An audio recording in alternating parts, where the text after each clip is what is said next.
Whoa! Day 3.5 of stripping this car out. I missed doing one at the end of day 3 because I was knackered.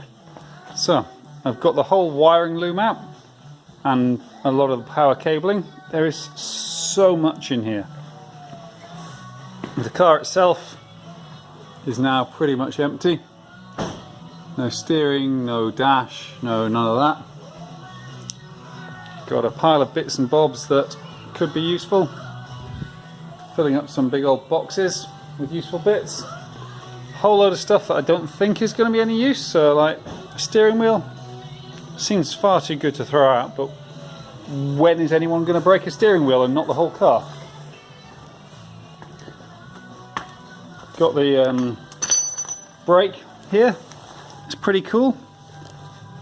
It's just got this little electronic booster on it, so quite keen to play with that, see how it works rather than having to have a whole vacuum pump and everything running off the battery.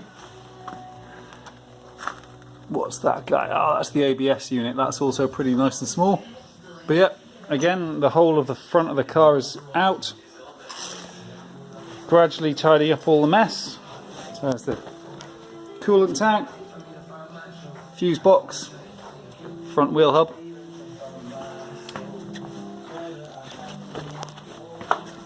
Can't get this door off at the moment because the ramp stops me from opening it far enough. The boot is ready to lift off. It's just there because it's the best place to store it. This little box of tricks is awesome. You get the main battery power in there, and then it distributes it to 12 volts DC to DC, air conditioner, heater, something else, probably not in that order. And if it had been a four-wheel drive car, this one I'm taking apart is only a two-wheel drive, that would have then passed it on to the front motor.